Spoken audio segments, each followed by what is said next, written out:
We are Kasva Explorer here in Atabad Lake. We have our German friends, German tourists in Pakistan, and Klaus and Jorgens. Yes. Jürgen, can you say what you want to say about your journey, about the peoples of Pakistan? We were so surprised about what people are helpful and friendly here, and then you see these big Karakorum mountains that nobody will believe when we are coming home what happened in this fantastic country. Excellent, excellent. He enjoyed the journey very much, and Klaus, my dear friend, we have to meet in this journey while crossing the Deosai and here in Atabad Lake twice.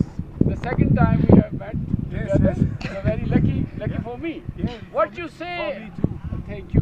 What you say about the peoples of Pakistan and the landscapes and the mountains, the area of Pakistan, the beauty of Pakistan? All Please. things are beautiful in Pakistan, people and the landscape and the big mountains and Everything. everything good. We have best wishes for great Germans. Best wishes for great Germans. Thank you so Thank very you. much. I am Asif Razbert, Kasva Explorer, Pakistan. Behind the camera, Saif Mehdi. Goodbye from Atabad Lake. Thank you very much.